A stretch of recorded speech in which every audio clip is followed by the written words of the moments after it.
Peut-être en introduction de mon message, juste, en fait vous le vivez, mais peut-être vous n'en êtes pas hyper conscient, c'est pour ça que je prends quelques instants. On a une certaine liturgie de notre lecture de la Bible sur une année, et en fait à partir de la rentrée, ce qu'on fait, c'est qu'on commence sur l'Ancien Testament, ça nous amène jusqu'au dimanche de l'Avent pour aller à Noël. À partir de Noël, on fait les évangiles jusqu'à Pâques, et ensuite à partir de Pâques, on fait une lettre du Nouveau Testament. Et c'est comme ça que chaque année, on essaie d'ensemble voir une partie de la parole, mais sachez que c'est comme ça qu'on fonctionne. Et donc, si je vous dis ça, c'est que du coup, on va ce matin aller vers une nouvelle série qui se trouve dans l'Ancien Testament, d'un livre de l'Ancien Testament, mais je ne vous en dis pas plus parce que j'aimerais d'abord partager quelque chose. Une joie personnelle, c'est que je pense que je suis né à la bonne époque. En tout cas, que Dieu m'a fait naître à la bonne époque. Pourquoi je vous dis ça ?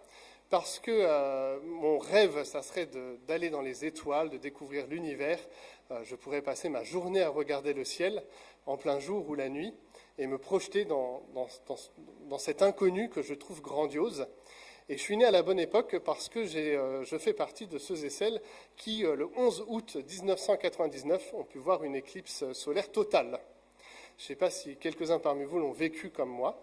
Moi, j'avais 14 ans. Et donc, l'État avait distribué plein de lunettes pour qu'on regarde cette chose exceptionnelle qui arrive, je ne sais plus tous les combien, mais en tout cas, ce n'est pas hyper régulier. Et a priori, moi, je ne la verrai qu'une fois dans mon existence. Et si on y prête attention, c'est quand même quelque chose d'extraordinaire de se dire qu'à un moment donné, les astres arrivent à être totalement alignés et qu'on voit le soleil caché par la lune. Et juste prendre ces quelques instants où tout s'arrête, la nature s'arrête totalement, le monde s'arrête, lève les yeux vers le ciel et constate un événement extraordinaire. Un autre événement extraordinaire que j'ai pu voir de mes propres yeux, alors pas en étant dans l'espace, mais c'est assez récent, plus récent que l'éclipse solaire totale, c'est en 2019 la première photo d'un trou noir. Alors, en fait, photo d'un trou noir, il faudrait expliquer, on ne peut pas prendre de photo d'un trou noir, parce que le propre d'un trou noir, c'est de prendre toute la lumière et toute la matière qui est là, et ça plonge à l'intérieur, on ne sait pas ce qui se passe, mais on a pu prendre la photo en fait des gaz qui sont extérieurs, qui chauffent avant d'être engloutis par le trou noir. Et donc il y a deux photos qui ont été prises en 2019, c'est la première, c'était un trou noir qui est très loin de nous, dans une autre galaxie, M87, et un deuxième trou noir qui est bien plus proche que nous, c'est celui du trou noir de la Voie lactée, qui a été pris en 2022. Donc c'est la photo, alors du coup pour moi c'est à droite, je ne sais pas pour vous ça doit être du coup à gauche, Sagittarius. Et c'est quand même extraordinaire de se dire qu'on a réussi à prendre une photo de ça. On sait que ça existe, mais on ne sait pas expliquer. On ne sait pas ce qui se passe dans un trou noir, on ne sait pas où ça va, on ne sait même pas si ça se débouche sur quelque chose, et un certain nombre de règles de la physique ne s'exécutent plus dans ce lieu-là. Donc quelque chose d'un mystère, quelque chose d'extraordinaire. Et j'ai une autre photo, parce que du coup vous aurez compris que je passe pas mal de temps sur les différents sites de la NASA, européenne, etc. Là c'est l'intelligence artificielle qui a un petit peu rendu ça moins flou. Alors vous me direz, c'est toujours flou, oui, on n'arrive pas à faire mieux que ça, mais c'est quand même un peu moins flou. Et imaginez que ça existe dans l'univers, moi ça me fascine totalement. Et donc je suis content d'être né à cette époque et qu'on ait les moyens de découvrir un certain nombre de choses, même si malheureusement, ma grande souffrance, c'est que je pense que moi-même, je n'aurai pas l'opportunité d'aller dans l'espace. Ça ne me sera pas donné, mais peut-être plus tard. Si je vous parle de ça, si je vous partage ça, c'est parce qu'il est des choses dans l'univers, en fait, qu'on peut constater, mais qu'on ne peut pas expliquer. Il y a un certain nombre d'éléments qui nous dépassent. Ça, c'est ce qui est de l'univers. Mais maintenant, essayons d'élargir un peu notre horizon et de parler de Dieu. Parce que finalement, ce que je viens de vous partager, c'est des choses qui sont propres à la création. Et Dieu serait en dehors de la création. Donc, qu'est-ce qu'on peut imaginer de Dieu, de sa gloire, de sa puissance ? Et le livre qu'on va étudier ce matin, et en particulier le premier chapitre de ce livre, le livre d'Ézéchiel, ça y est, je vous le dis, va présenter en des mots compréhensibles une réalité finalement incompréhensible, la gloire de Dieu. La gloire de Dieu. Voir la puissance, voir la souveraineté, voir la capacité de Dieu sur toute la création et dans l'univers. Alors, petite introduction à ce livre de l'Ecclésiaste. Tout d'abord, c'est un livre qui n'est pas simple, pas accessible. Je vous fais une citation du père de l'Église, Jérôme, donc qui a vécu entre 347 et 420 après Jésus-Christ. Il dit dans un de ses commentaires, « Comme Ésaïe, Jérémie, Ézéchiel et Daniel, qui peut totalement comprendre ces livres et les expliquer ?» La fin et le début d'Ézéchiel, le troisième des quatre, sont tellement obscurs que, comme le commencement de la Genèse, ils ne sont étudiés par les Juifs que lorsqu'ils ont 30 ans. Donc à l'époque de Jérôme, on attendait la 30e année d'un Juif pour qu'il étudie ces livres-là, et en particulier du coup le commencement de la Genèse et le livre d'Ézéchiel. C'est vous dire la complexité de la chose.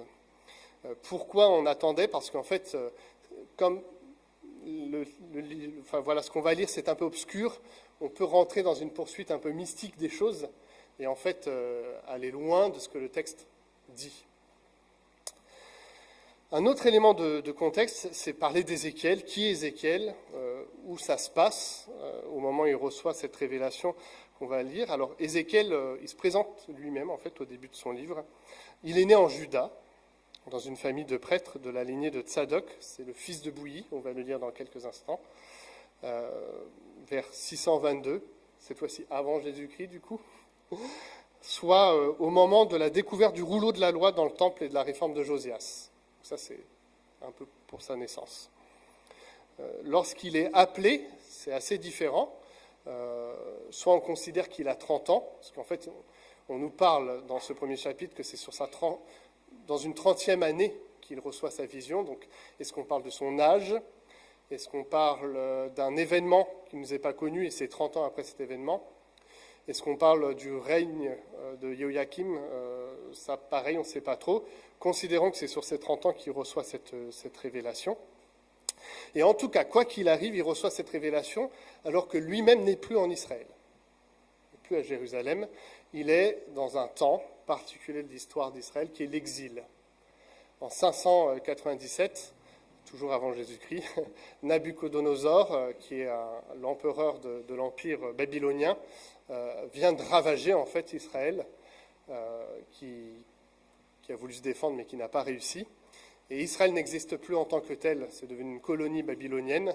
Et une manière de faire de cet empire babylonien, qui est assez intelligent en soi, c'est pour pas qu'il y ait de révolte, on déplace en fait tous les érudits, tous les puissants de la population qu'on a vaincue, et on les met à un autre endroit. Et c'est ce qui s'est passé en fait pour Ézéchiel, qui faisait partie de la lignée sacerdotale. On l'a déplacé avec d'autres milliers de Judéens vers un autre lieu, qui est au sud de Babylone. Et donc, en fait, Ézéchiel, quand il reçoit cette révélation, il n'est plus dans son pays, il n'est plus en Juda. Ce pays n'existe plus, Juda n'existe plus en tant que tel. Et c'est un moment douloureux de l'histoire d'Israël. Un moment très douloureux, parce qu'ils sont en terre païenne. Et puis parce qu'en fait, au moment où il reçoit sa révélation, Ézéchiel a un message à donner, c'est que ça ne va pas s'améliorer. Il va y même avoir une destruction de Jérusalem et du Temple en 587. Le ministère, donc vous l'aurez compris, d'Ézéchiel, c'est un ministère prophétique qui n'est pas simple. Il doit annoncer des choses difficiles, un premier élément, dans une période difficile, ça c'est un deuxième élément, et le troisième élément, c'est qu'en plus il ne sera pas écouté. Ce qu'il reçoit de la part de l'Éternel, c'est qu'il va dire des choses et personne n'écoutera. Personne n'accueillera cette parole favorablement. Alors vous vous dites, avec tout ça, franchement, cet homme-là, il a besoin d'un encouragement. En tout cas, moi, j'en aurais eu besoin. Si on m'expliquait que non seulement j'avais l'attente de retourner vers mon pays, mais ça ne viendra pas, qu'en plus, il y aura une destruction qui va être davantage manifestée. Et dernier élément, je recevrai des paroles, je devrais les dire, mais personne ne m'écoutera. C'est dans ce contexte-là qu'Ézéchiel reçoit une vision assez grandiose, assez monumentale de la gloire de Dieu, qui lui rappelle en fait le Dieu qu'il sert, le Dieu qui connaît toutes choses, le Dieu de l'histoire avec un grand H, qui maîtrise y compris l'histoire d'Israël, et qui, oui, annonce un jugement, mais aussi annonce une restauration et une espérance. Moi, j'ai beaucoup introduit ce texte, mais maintenant on va le lire ensemble. Donc, le livre d'Ézéchiel, chapitre 1.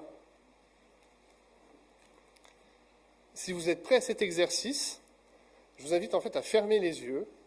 Je vais faire la lecture et imaginer avec moi ce que Ézéchiel est en train de voir. Pas d'obligation de le faire, ne vous forcez pas, mais si vous êtes prêts à ça, faisons-le ensemble. Le 5e jour du 4e mois de la 30e année, je me trouvais parmi les déportés, près du canal de Kébar. Le ciel s'ouvrit et Dieu m'envoya des visions.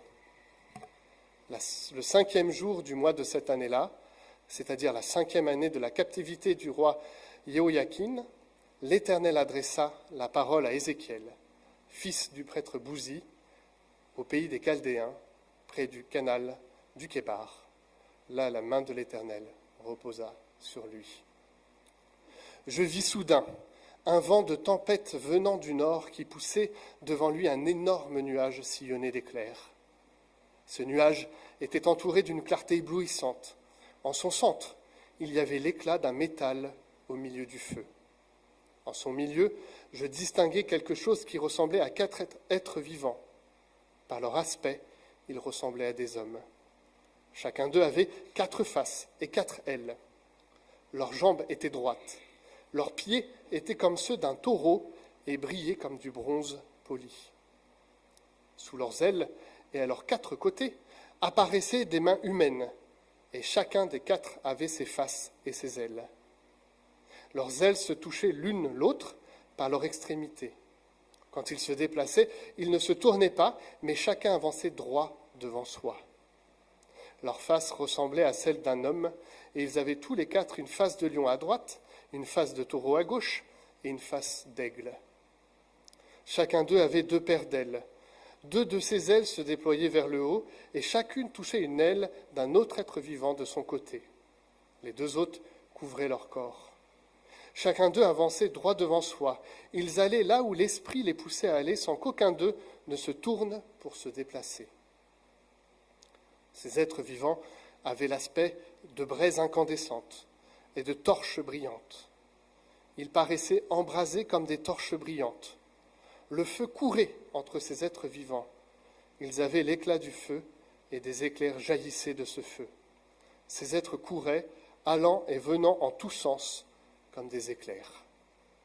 En contemplant ces êtres vivants, j'aperçus à côté de chacun d'eux une roue qui touchait terre vers leurs 4 faces.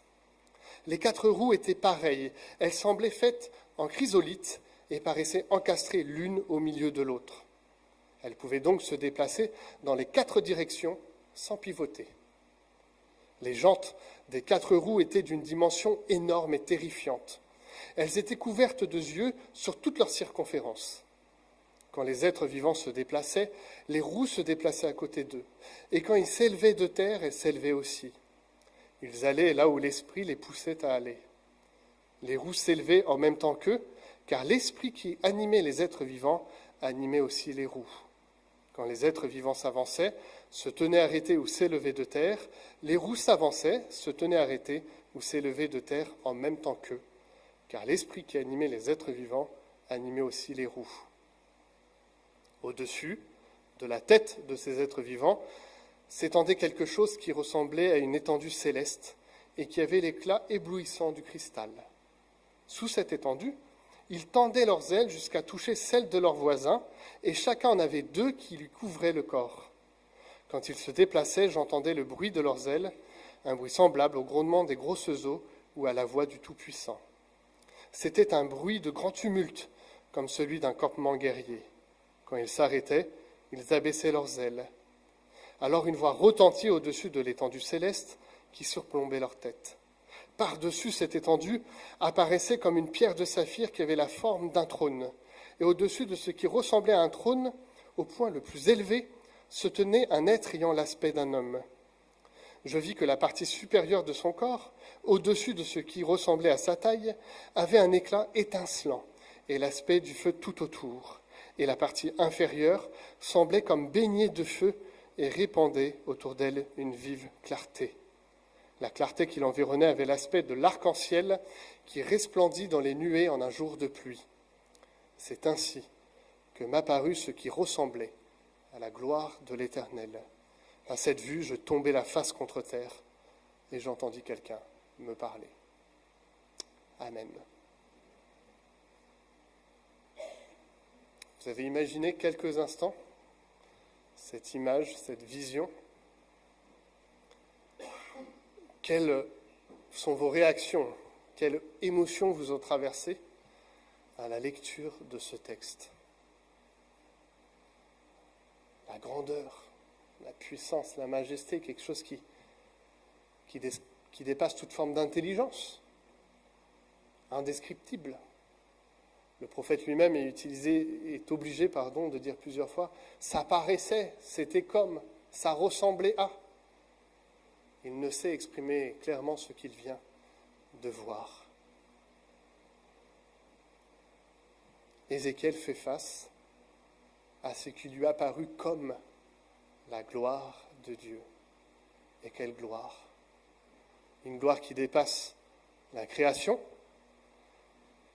une gloire qui dépasse l'univers, un trône qui est bientôt au-dessus de tout ça.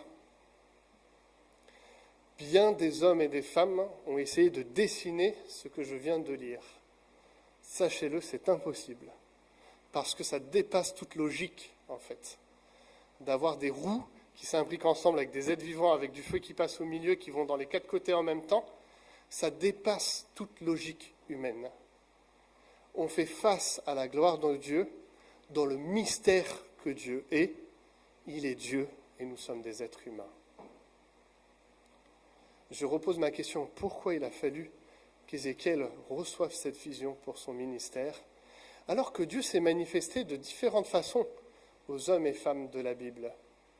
Pour Moïse, c'était quelque chose d'extrêmement lumineux, à tel point que son visage brillait après avoir vu le dos de Dieu. Mais pour Élie, c'était dans une brise douce et légère que Dieu s'est révélé. Ce n'était ni dans le bruit du tonnerre, ni dans le feu, mais simplement en quelque chose d'assez léger. C'est donc signifier que Dieu ne se manifeste pas toujours de la même manière. Mais pour Ézéchiel, je vous l'ai dit, les temps étaient mauvais. Et lui-même devait vivre de manière profonde et intérieure quelque chose d'un désespoir. Il était loin de son pays, loin d'espérer un retour prochain. Il souffrait avec son peuple et il souffrait lui-même, intérieurement. Lui, le prêtre, qui ne pourrait pas exercer dans le grand temple. Imaginez que depuis votre naissance, on vous a appris quelque chose. Et dans cette intente, on vous a formé à, et après on vous dit, mais en fait, ça n'arrivera pas. Tout ce que vous avez été instruit, tout ce que vous avez reçu, vous ne pourrez pas le mettre en application. Ce texte vient aussi nous confondre, je crois, nous, aujourd'hui, quelques milliers d'années plus tard, dans la manière dont nous devons concevoir Dieu.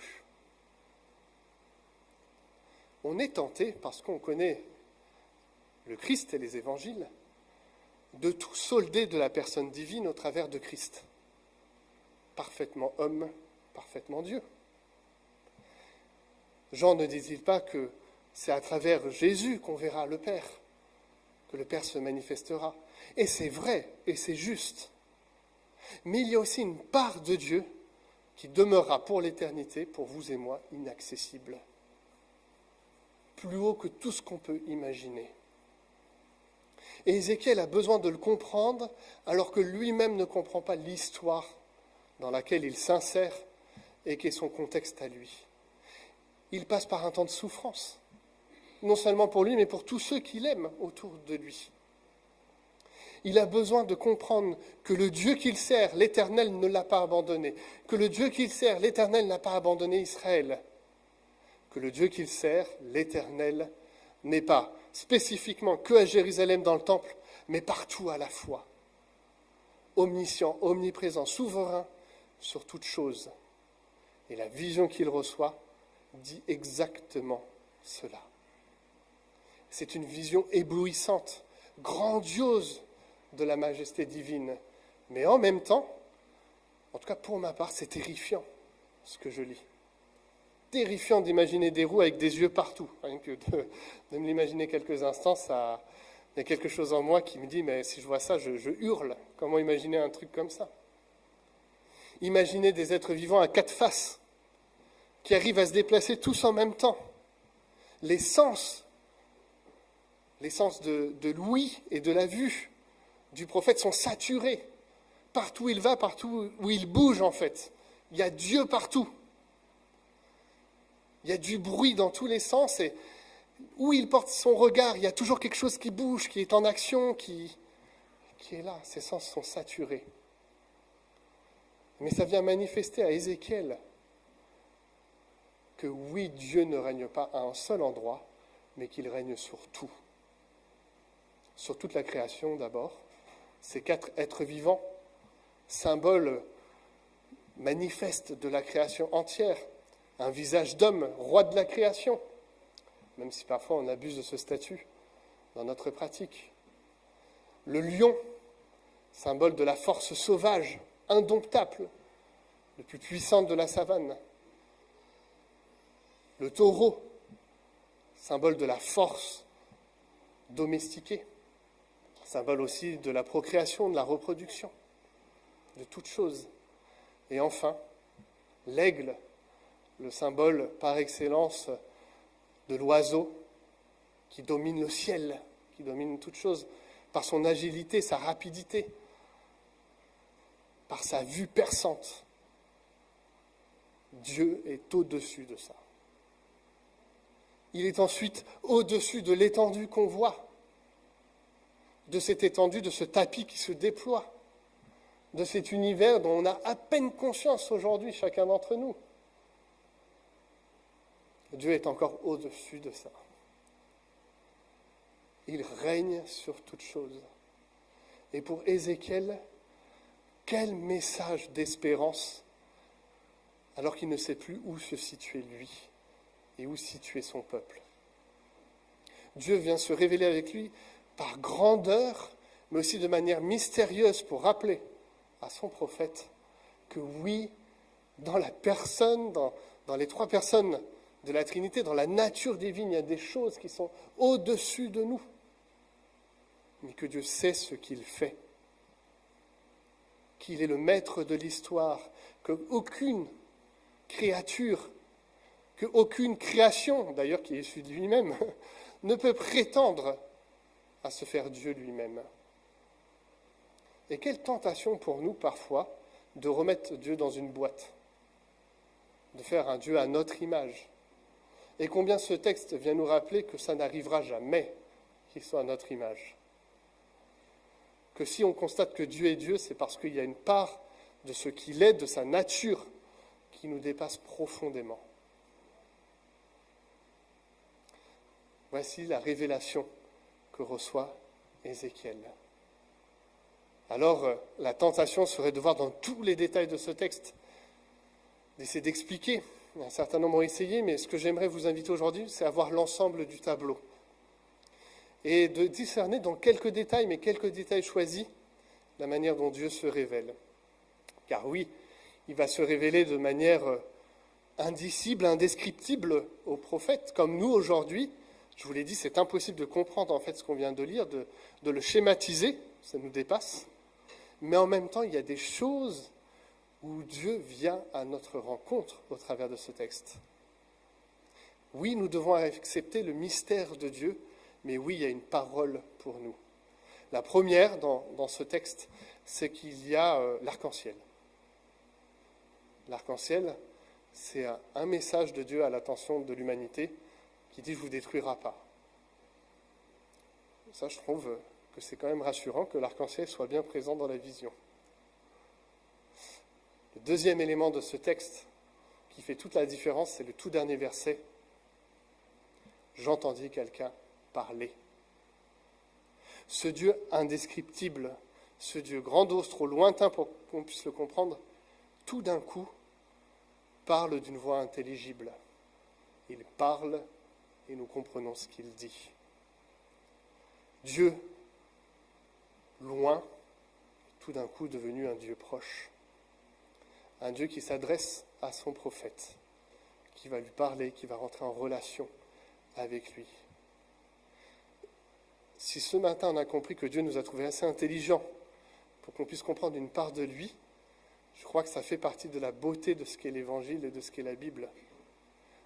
Dieu nous pense assez capables, même s'il nous y aide, mais en tout cas il nous pense assez capables à comprendre une partie de ce qu'il est.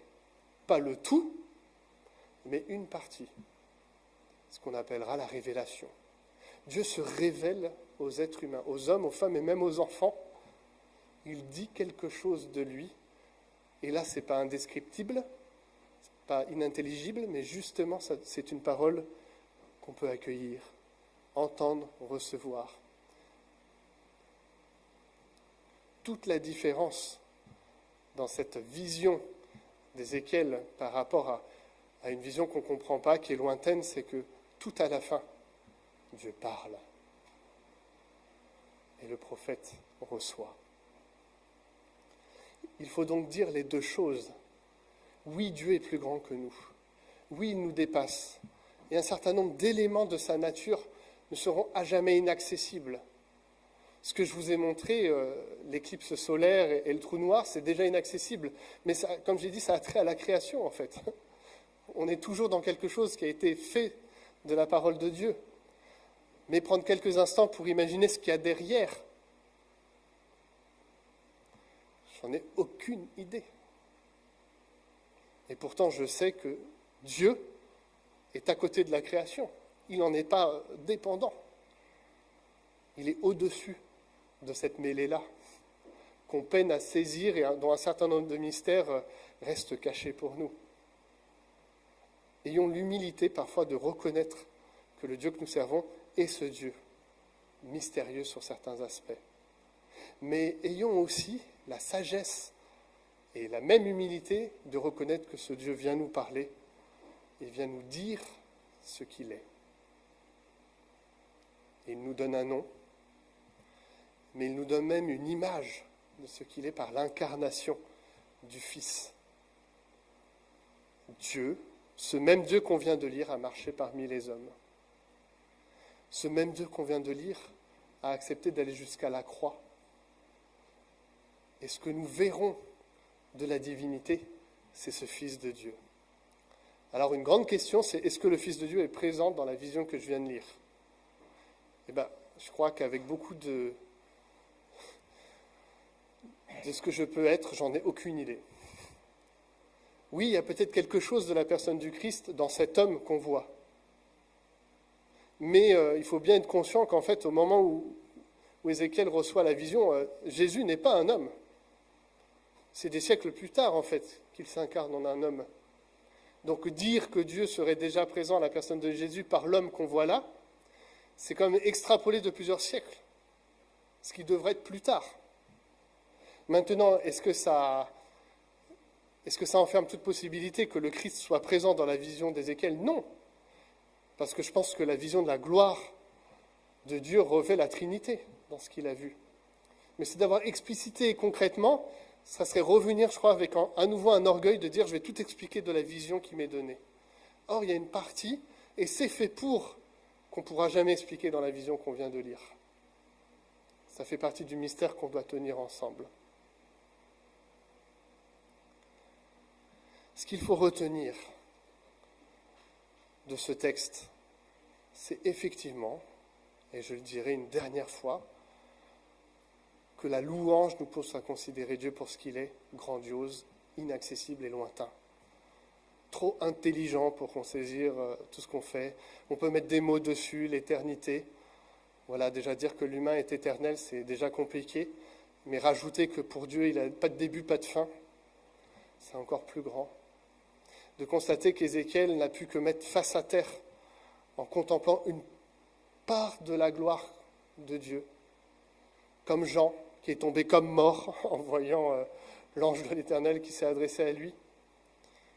Ou comme Ézéchiel, je reviens à lui, qui, un peu plus tard, dans une autre vision, sera tellement traumatisé que pendant une semaine, dit le texte, il sera comme hébété. incapable de dire en fait ce qu'il a vécu.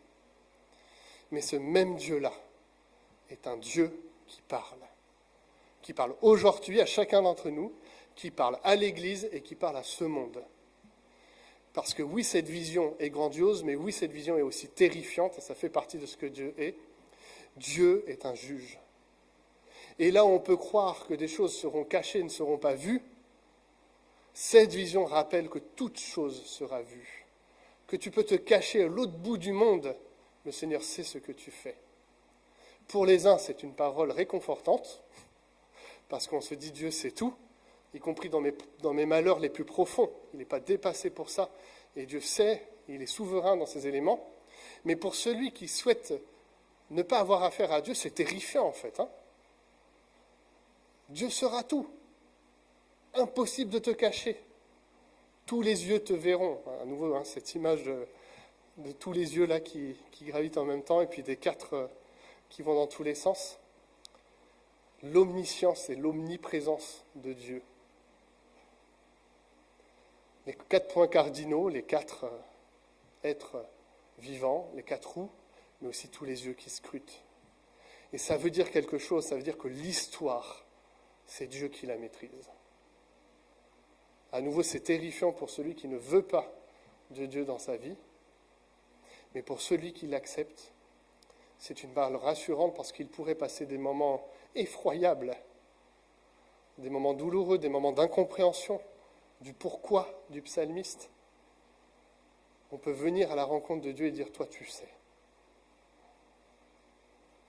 Et même si ça me dépasse, toi, tu sais ces choses-là. L'histoire, c'est toi qui la maîtrises. Dans la création, dans tout l'univers et même au-delà, tu maîtrises toutes choses. Et je crois que c'est une parole réconfortante pour Ézéchiel, clairement, qui vivait un temps extrêmement douloureux de son existence. Qui sera d'autant douloureux, comme j'ai dit, qu'il a un ministère qui ne fait pas du tout rêver. Mais il y a aussi cette parole pour nous aujourd'hui, individuellement et en tant qu'Église. Nous pouvons passer par des temps d'incompréhension, de souffrance. Mais le Seigneur sait. Et ça vient nous rassurer, en tout cas je l'espère profondément ce matin. Alors Ézéchiel, ça commence comme ça. Puis après, le Seigneur parle. Mais ce qu'il dit, on le verra la prochaine fois. Prions.